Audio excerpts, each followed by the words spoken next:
자, 오늘 여러분과 읽은 이 한 개의 구절은 굉장히 좀 의미가 조금 다시 생각해 봐야 될 수 있는 그런 구절입니다. 우리는 한 구절 가지고 이 성경 이야기를 그냥 직관적으로 받아들일 때가 있어요. 그래서 오늘 여러분이 읽어보면 은도 내 것이요 금도 내 것이라고, 이건 주님이 하나님께서 말씀하신 겁니다. 하나님이 은도 내 것이요 금도 내 것이라고 말씀했어요. 그럼 제가 한번 질문을 해볼게요. 여러분, 하나님이 왜 은도 내 것이요 금도 내 것이요 이렇게 말씀하셨을까요? 이러면 대부분의 사람들이 이렇게 얘기할까요? 하나님께서는 창조하신 하나님, 창조의 하나님이시고 모든 만물의 주인이시기 때문에 내가 기도하면 하나님께서 이것도 주실 수 있고 저것도 주실 수 있다는 것을 말씀하기 위해서입니다 라고 말할 수 있어요. 그리고 저는 이것이 잘못된 해석이라고는 생각하지 않습니다. 이 해석도 물론 우리가 어느 정도 수용할 수 있는 해석이라고 생각을 해요. 특별히 이제 우리 목사님들께서 설교하실 때도 똑같은 패턴으로 이야기를 해주세요. 제가 인터넷에 어떤 목사님 설교가, 이 본문에 대한 설교가 이렇게 나와 있는 걸 봤어요. 물질 문제를 책임져 주시겠다는 말씀을 믿고 다 맡기라는 것입니다. 무슨 문제요? 물질 문제가 있다. 그러니까 와서 기도하면 하나님이 다 주실 수 있다. 이렇게 얘기하는 것이라고 말씀하시면서 은도 내 것이요 금도 내 것이라고 말씀합니다. 우주 만물을 창조하신 하나님께서는 모든 것을 다 가지고 계신 분이십니다. 하나님께서는 한 번 축복하시면 물질 문제는 한 번에 해결할 수 있다는 것입니다. 이렇게 설교를 하셨어요. 이 설교는 잘못된 건 아닙니다. 잘못된 건 아니지만 이것은 그 성경 구절이 주고 있는 아주 일부의 이야기만을 전달해주고 있어요. 그래서 오늘 여러분하고 무슨 얘기를 할 거냐면, 도대체 하나님은 왜 이 학개라는 예언자를 통해서 은도 내 것이요 금도 내 것이요 라고 하는 이 말씀을 통해서 오늘날을 살아가는 크리스천들에게 어떤 이야기를 해주고 싶었는지를 여러분과 함께 이렇게 풀어나가려고 합니다. 여러분 지금 저와 함께 이 성경의 여행을 떠날 텐데, 이 성경을 떠날 때 여러분 하나님의 영광을 여러분에게 이렇게 쫙 할 테니까 여러분 잘 따라오셔서 오늘 설교를 딱 끝나고 나면 마음의 결심을 하시고 이제 기도를 하시게 될 거예요. 그 기도 때 하나님의 은혜가 임하기를 축복을 드립니다. 먼저 이걸 알아보려면, 이 이야기를 왜 하셨나 알아보려면 이 시대적인 상황을 조금 이해를 해야 돼요. 이거는 에스라서 1장 1절을 보면 조금은 이해할 수가 있습니다. 1장 1절, 에스라서 1장 1절에 보니까 이렇게 나와 있네요. 한번 읽어보시겠습니다. 시작. 바사왕 고레스 원년에 야훼께서 예레미야의 입을 통하여 하신 말씀을 이루게 하시려고 바사왕 고레스의 마음을 감동시키매 그가 온 나라에 공포도 하고 조소도 내려 이르되, 이렇게 나와 있어요. 이게 지금 어떻게 된 얘기냐면, 제가 지난주에 여러분 설교를 하면서 그런 얘기 했죠. 이스라엘이 세 번에 걸쳐서 바벨론이라는 나라에 끌려갔다라는 말씀을 드렸어요. 그래서 이 이스라엘이 완전히 망했고 폭망했어요. 폭망했을 뿐만 아니라 예루살렘 성전도 다 부서졌고 성벽도 없고 경제가 완전히 무너진 그런 상태로 쭉 시간이 흘러갑니다. 그리고 첫 번째 포로가 간 지 한 70년 가까이 되고 마지막 포로가 간 지 한 50년 가까이 돼서 어떤 일이 벌어지냐면, 이 바벨론을 다스리고, 바벨론이 최고의 강대국이었는데 페르시아라는 나라가 이 바벨론을 폭망시켜버리고 전 세계에 패권을 줍니다. 페르시아는 어떤 나라냐? 이란 쪽에 있는 나라, 이란이라고 생각하시면 되는데, 여러분이 300이라는 그 영화 혹시 보신 적 있으세요? 이거 모르시면 여러분 어릴 때가 될 수도 있겠네요. 한 꽤 오래전 얘기니까.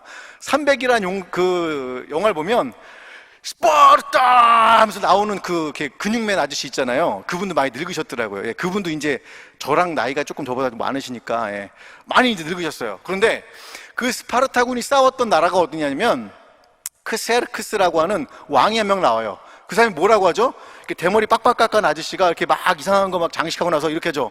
나는 관대하다, 이렇게 얘기를 해요. 이게 페르시아라는 나라예요. 그러니까 페르시아는 기본적으로 관대함이 왕의 어떤 그 덕목이에요. 그래서 얘기를 한 거예요. 나는 관대하다, 이렇게 얘기를 했던 겁니다. 그래서 이 첫 번째 왕, 페르시아의 첫 번째 왕이 누구였냐면, 따라합니다. 고레스. 시작. 벌써 레벨루가 높아지고 있습니다. 여러분, 레벨루가 점점 올라가고 있어요. 고레스라는 왕이었습니다. 이 고레스라는 왕이 아까 얘기했죠. 페르시아의 정책은 뭐라고요? 관대하다는 거예요. 그래서 포로로 잡혀왔던 그 이스라엘 사람들을 돌려보내주겠다고 약속을 합니다. 그래서 1차, 2차, 3차에 걸쳐서 이스라엘 백성들이 이제 돌아오는 거예요. 점점 돌아오고, 그래서 다시 한번 정착을 하게 되는 상황이 이제 이 이야기의 처음 시발점이 됩니다. 죄송합니다. 이 말이 이상하네. 예, 처음 출발점이 되는 거예요. 예, 제가 이상한 얘기는 한 건 아닙니다, 여러분. 예, 출발점이 된 겁니다. 그런데 문제를 생각을 해보세요, 여러분. 지금 성벽도 없고요, 경제도 엉망이고요. 그러면 포로에서 돌아온 사람들이 제일 처음에 해야 될 일이 뭐예요? 성벽을 재건을 해야 돼요. 성벽을 쌓고 다른 사람들이 침입하지 못하게 하고 그렇게 해야 되는데, 이 포로에서 귀환한 사람들이 첫 번째 한 게 뭐였냐면 성전을 건축한 거였어요. 하나님이 성전을 건축하기를 바라시는 그 비전을 가지고 이 사람들이 왔습니다. 그래서 어떻게 했다고요?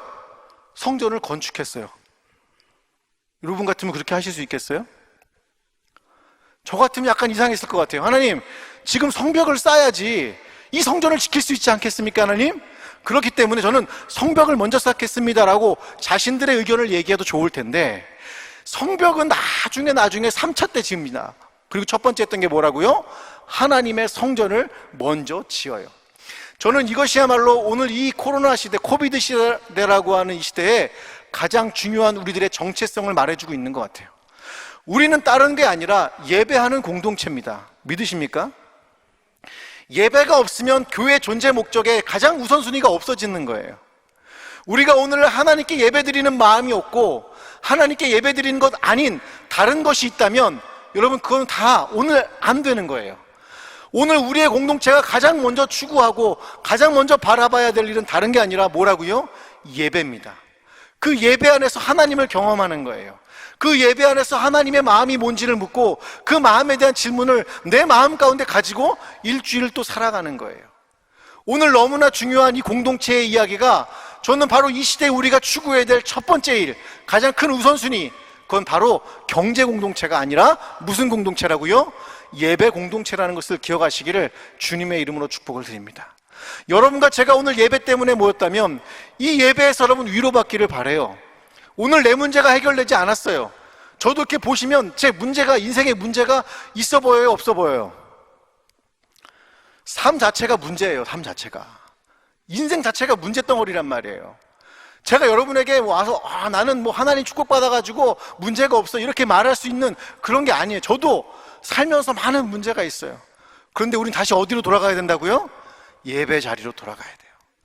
그 예배 자리 안에서 우리의 경제를 위해서 살아가는 걸 잠시 내려두고, 우리의 다른 삶을 잠시 내려두고 하나님을 먼저 예배하는 그런 거룩한 공동체가 되기를 주님의 이름으로 축복을 드립니다.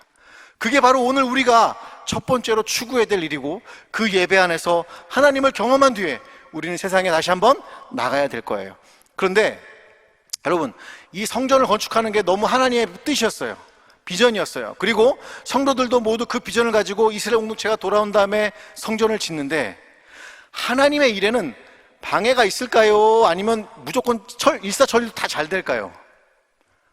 방해가 있어요. 방해가. 하나님의 일을, 우리에게 주신 비전의 그 꿈을 가지고 하다 보면 뭐가 있다고요? 꼭 방해가 있어요. 방해가. 그런데 여러분, 그 방해가 저기 밖에 있는 사람들일까요? 아니면 안에 있는 사람들일까요? 아시는구나. 여러분 옆에 있는 사람들 보세요. 앞으로 여러분의 일을 방해하게 생겼어요? 아니면 잘하게 생겼어요? 아멘. 할렐루야. 안 돼요, 그러면. 예. 놀랍게도 제가 사역을 하면서 정말 충격인 건 뭐냐면, 교회에서 교회 일을 방해를 해요. 교회 안에서 하나님의 일을 방해를 해요. 그리고 당신들은 하나님의 일을 했다고 얘기를 해요. 오늘 바로 이 하나님의 성전을 지어가는 이 시기에 방해했던 사람들이 누구였냐면 사마리아 사람들이었다고 얘기를 하는데, 그 사마리아 사람들 역시도 이렇게 얘기를 합니다. 우리도 하나님 성전을 지을 수 있도록 돕게 해줘 라고 얘기를 해요. 굉장히 좋아 보이잖아요. 그런데 이스라엘 공동체가 노합니다. 왜냐하면 이 사람들의 의도가 명확했기 때문에 그래요. 그 사람들은 그 예루살렘 성이 비어있는 동안에, 예루살렘 도성이 비어있는 동안에 기득권자들이었어요. 그런데 새로운 공동체가 와서 이제 성전을 짓고 막 하니까 뭘 뺏길 것 같은 거예요? 자기들의 그걸 뺏길 것 같으니까 우리도 한 발 넣게 도와해줘, 우리도 한 발 얹혀놓을게, 돈 줄 테니까 나도 다시 그 자리 그대로 유지하게 해줘 라고 했던 사람들이에요. 그래서 고급 관리들이에요. 그냥 다른 사람들이 아니라 고급 관리들이 얘기를 합니다. 그리고 나서 고레스가 죽고 나서 다음 왕이 되자 상소를 올립니다. 페르시아에 상소를 올려가지고 이 이스라엘 이놈들이 성전을 짓는다고 막 하는 거예요. 근데 그 뒤에 왕은 고레스 왕의 칙령을 몰랐어요. 나중에 이제 알게 되지만 몰라요.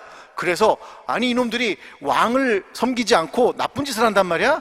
그래서 성전을 중단하게 되는 겁니다. 여러분, 이런 사람들은 뭐가 문제가 있는 사람들이에요? 인성이 문제가 있는 사람들이에요. 네. 너 인성 문제 있어? 막 그러잖아요, 여러분. 요새 인성이 문제 있는 사람들이죠. 너무 충격적인 사람들이죠. 자기들도 하나님 믿는 사람들인데, 자기들도 분명히 하나님의 일을 한다고 말하는 사람들인데, 입은 그렇게 달려있음에도 불구하고 그렇게 하나님의 일을 하는 게 아니라 방해하고 지체시키고 느려뜨리게 합니다. 그래서 사람들의 마음을 뺏는 거죠. 결국 이 하나님의 성전을 짓는 일이 멈췄을까요? 아니면 계속됐을까요?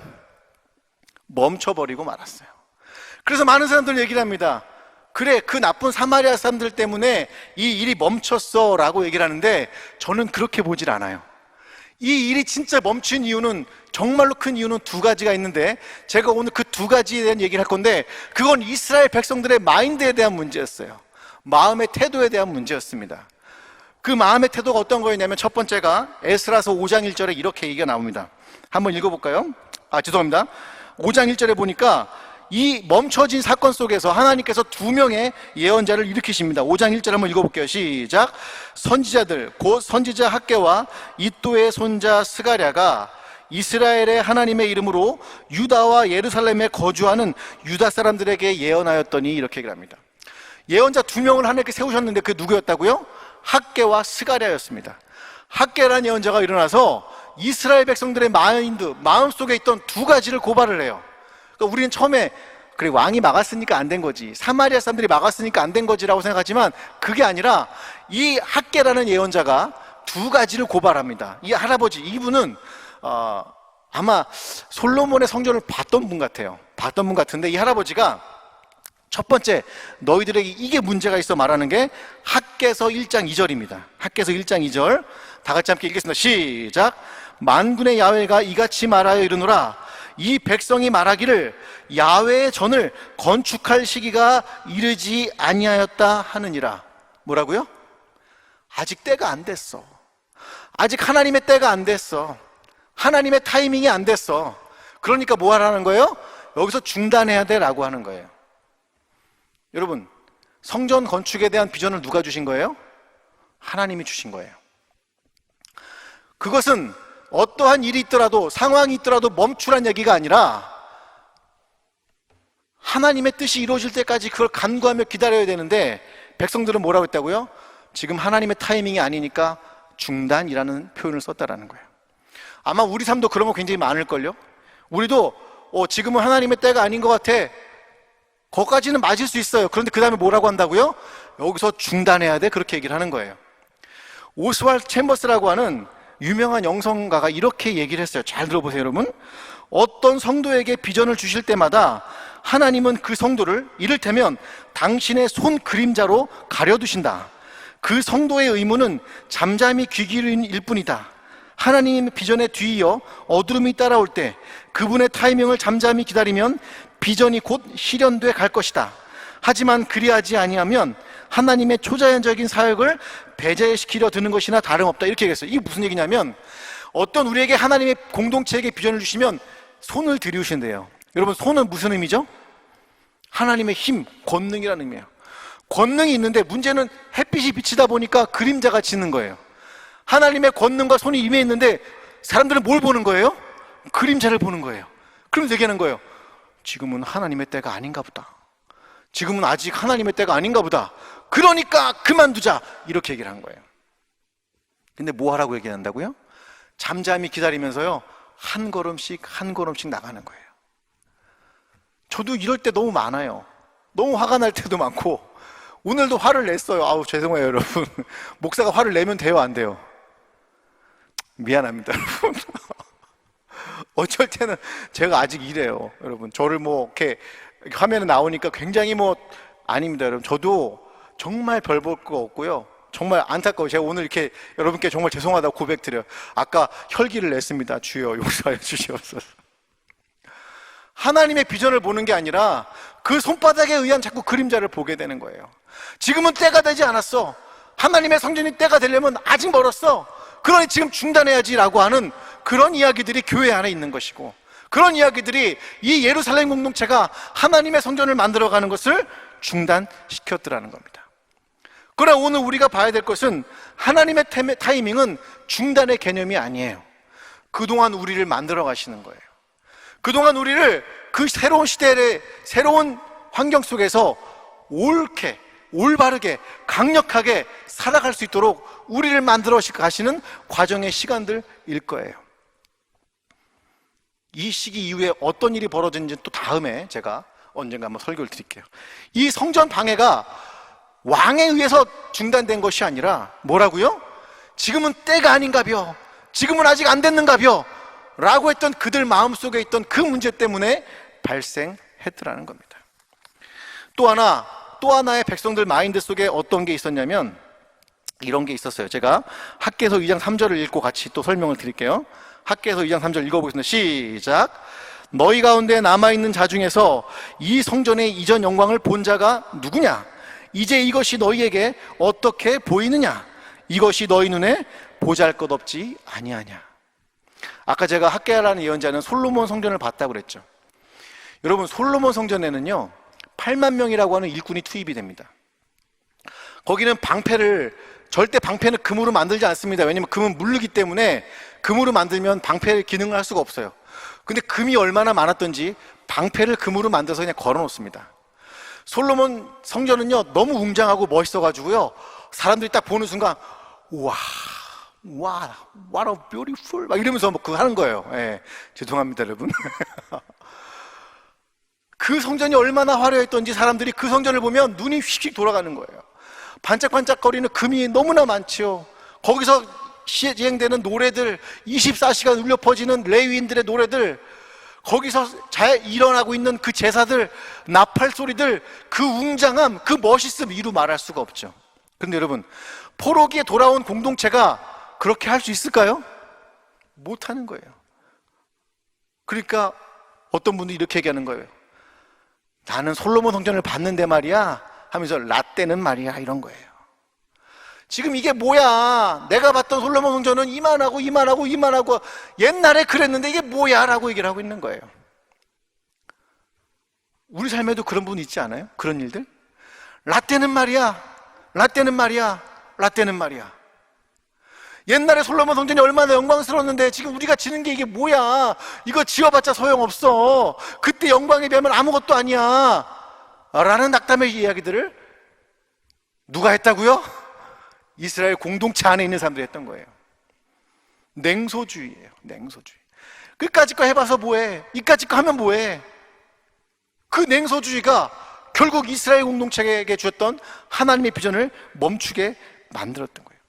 아유 이거밖에 안 돼. 근데 여러분, 이러한 상황 앞에서 왕이 가로막고 자기들의 마음 안에서 냉소주의가 퍼지고 있고 우리가 하는 이 결과가 이거밖에 안 될 텐데 저 솔로몬 성전만도 못할 텐데 이거 굳이 해서 뭐해? 라고 하는 이런 상황 속에서 하나님이 뭐라고 말씀하셨냐면 학개서 2장 8절과 9절에 이렇게 말씀하신 거예요. 자, 한번 읽어봅니다. 시작. 은도 내 것이요 금도 내 것이니라. 만군의 야훼의 말이니라. 이 성전의 나중 영광이 이전 영광보다 크리라. 만군의 야훼의 말이니라. 내가 이곳에 너 평강을 주리라. 만군의 야훼의 말이니라. 할렐루야. 하나님이 뭘 말씀하신 것 같아요? 내가 성전에 금딱지도 붙여달라고 그랬니? 너희들이 금덩어리를 들고 온들 내가 기뻐하겠니? 너희가 은딱지를 성전에 붙여놓고서 하나님 이게 영광스럽습니다 말하는 거 내가 그거 원하는 것 같니? 그게 아니야 라고 말하는 거예요. 너희들이 지금 산에 가서 해오는 그 나무 그거 쓸어가지고 만드는 그 성전의 영광이 어떤 영광보다 더 크다고요? 솔로몬 성전의 영광보다 더 큰 거 내가 인정한다니까 라고 했던 거예요. 여러분, 우리들이 신앙 속에서 항상 그렇게 실패하는 건 뭐냐면 다른 게 아니에요. 내 삶 속에서 실패하는 건 다른 게 아니라 진짜 하나님의 영광이 뭔지를 몰라서 그래요. 제가 이번 주에 어떤 유명한 목사님의 설교를 들었어요. 여러분 이름을 대면 여러분 알고 여러분이 익히 아는 어떤 목사님인데 너무너무 훌륭하신 분이고 제가 그 설교도 잘 듣는 편인데 그분이 설교 중에 이런 얘기를 하시더라고요. 우리 교회 가운데 청년이 있었어. 이 청년이 있는데 그 청년이 젊은 나이인데 이사직을 맡고 연봉이 괜찮다는 거예요. 그런데 그 청년이 자기가 원치 않는 자꾸 이상한 데 가는 거예요. 뭐라고 말씀은 하지 않으셨지만 뭐 이렇게 좀 갔던 것 같아요. 이렇게 어른들은 아니고 하여튼 그 사회생활 하시는 분들이 이상 야릇한 데 가서 노래도 하시고 이렇게 넥타이도 매시고 옆에 이렇게 그런 게 있어요. 네, 여하간 또 상상하면 안 되니까. 그런데 가는 게 너무 싫습니다. 저 사표를 내겠습니다. 이렇게 얘기를 했다는 거예요. 그러면서 그 청년의 감동적인 이 결단에 대해서 제가 이 시기에 있는 죄에 대한 이야기를 하겠습니다. 이렇게 말씀을 하세요. 제가 그 얘기를 들으면서 너무 감동받았습니다. 그렇지. 이 시기에 그 돈 많이 준다는데도 불구하고 그것이 하나님을 섬기는데 방해가 되니까 멈추겠다라고 말했던 그 형제의 그 신앙의 감동을 받았습니다. 그런데요, 만약에 그 형제가 저한테 왔으면 저는 뭐라고 그랬을까요? 저는 그 목사님보다 훌륭한 사람도 아니고 아까 제가 얘기했지만 저는 별 볼 일 없는 사람이에요. 보잘것 없는 사람이에요. 영광스러운 사람은 더더욱 아닙니다. 저는 아마 그랬을 거예요. 그 형제가 오면 그냥 거기서 살아봐. 그냥 살아야 돼. 그 사람들이 살아가는 그 시간, 그 장소, 사람들이 지금 숨을 헐떡이면서 신앙과 자신의 삶 속에서 방황하는 그 삶 속에서 살아봐. 견뎌내. 그리고 거기서 새롭게 다시 한번 길을 내봐 라고 얘기했을 거예요. 제가 뭘 말씀드리고 싶으냐면, 물론 결단하고서 하나님 저 이거 그만둡니다, 돈을 포기하겠습니다 라는 것도 물론 영광스러워요. 그러나 저나 여러분이나 대부분은 어때요? 실수도 하고 실패도 하고 넘어지기도 하잖아요.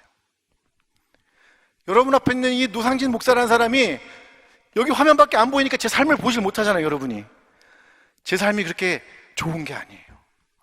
제가 사실은 너무너무 안타까운 일들이 많아요. 제 자녀에 대한 문제도 그렇고, 제가 잘 키우지 못한 제가 비행청소년 사역을 한다고 하면서 그 물이 저희 큰아들한테 들어버렸어요. 이 얘기는 원래 안 하려고 그랬는데, 그럼 제가 얼마나 실수가 많은 목사예요? 얼마나 삶이 엉망인 목사예요? 어떨 때는 진짜 이거 목사 하지 말아야 되겠다 이런 생각이 들 때도 있어요. 그런데 제 모습이 초라하고 제 모습이 별 볼 일 없지만, 그런데 하나님께서 기뻐하신다는 걸 제가 알게 됐어요. 내가 완벽하게 내 삶을 다 만들어내지 못했고, 누군가에게 너가 죄가 있으니까 죄에서 나와라고 손가락질하면서 말할 수 있는 그런 목사가 아니기 때문에 저는 그냥 여러분하고 살 거예요. 그냥 여러분 넘어질 때 옆에서 같이 일으켜주고 세울 거예요. 실수하고 어리버리한 삶을 같이 살아도 내 삶이 일반 사람들이 보기에는 좀 엉성하고 멍청해 보여도 저는 여러분하고 같이 살 거예요. 왜냐하면 하나님이 우리를 인정하신다는 걸 믿기 때문이에요. 어쩌면 우리는 우리의 신앙의 선조들이 보였던 그 멋진 모습을 보여줄 수는 없을지도 몰라요. 하나님이 금을 원하시는 분도 은을 원하시는 분도 아니고, 어쩌면 우리들이 정말로 그렇게 어마어마한 신앙을 갖고 살아가는 거 아닐 수도 있어요. 저는 예수님이 고통을 대하는 태도를 보면서, 예수님이 그 시대를 살아갔던 그 불행한 사람들의 삶 속에 어떻게 끼어드나를 보면서 그런 느낌이 들었어요. 어쩌면 우리가 오늘 여러분과 제가 큐티도 하고 금요철 예배 드리고 우리 교회 그런 거 해서 되겠어? 라고 말할 수 있어요. 그런데 여러분, 저는 할 거예요. 전 할 거고, 전 여러분도 같이 했으면 좋겠어요. 별 볼 일 없는 영상이라고 해도 우리 교회에서 만들었으면 친구들에게 좀 보내주고, 얘들아 우리 교회 너무 좋지 않니? 야 니네 교회 뭘 좋아, 별것도 없는데 이상한 얼굴 검은 아저씨 맨날 나와갖고 맨날 얘기하고 그러더라도 그래 네 말이 맞아. 그런데 그래도 하나님이 우리 교회 인정하신다 라고 말하는 그런 진정성이 좀 있었으면 좋겠어요. 주님이 우리에게 원하시는 건 정말 엄청나게 멋있는 그런 게 아니에요. 어쩌면 그냥 우리 삶 날 것 그대로 드리는 것일 수 있어요. 우리의 삶 날 것 그대로, 내 삶 날 것 그대로. 여러분이 소그룹 모임 모였을 때 뭔가를 가리려고 하지 마시고 내 삶 날 것 그대로. 그럼 하나님이 뭐라고 말씀하신다고요? 금이 필요한 게 아니야. 은이 필요한 게 아니야. 그 이전의 어떤 영광보다도 너가 그렇게 날 것으로 살아가는 것, 그 상황 속에서 날 것으로 살아내는 그 믿음, 그게 나는 저 사람보다 더 영광스러워 라고 말하실 거예요. 오늘 여러분이 여러분의 삶 속에서 넘어져도 괜찮아요. 죽지 않아요. 다시 일어서면 돼요. 그리고 다시 열심히 살아보는 거예요. 그리고 또 넘어지는 거예요. 제가 여러분한테 너희는 죄인이야 말하지 않을 거예요. 왜냐하면 제가 손가락질 만한 자격이 없어요. 그냥 여러분하고 함께 살고 싶어요. 그리고 금을 추구하는 것도, 은을 추구하는 것도 그런 신앙이 아니라 내 삶 날 것으로 하나님께 보여드리고 내 삶 날 것으로 우리 지체들에게 보일 수 있는 그런 우리 벗겨진 모습의 얼굴들, 좀 흉하긴 할 수 있지만 그렇게 한번 서로 살아갔으면 좋겠어요. 여러분과 제가 그런 공동체 안에서 함께 꿈을 키워가고 이 거룩한 공동체를 한번 세워가는, 그래서 포로기의 시대에 사람들이 방해하고 사람들이 손가락질하고 그럼에도 불구하고 다시 코비드라고 하는 이 시대에 다시 한번 우리 청년 공동체를 세울 수 있는 오늘 이 귀한 시간을 내시기를 주님의 이름으로 축복하고 또 축복합니다.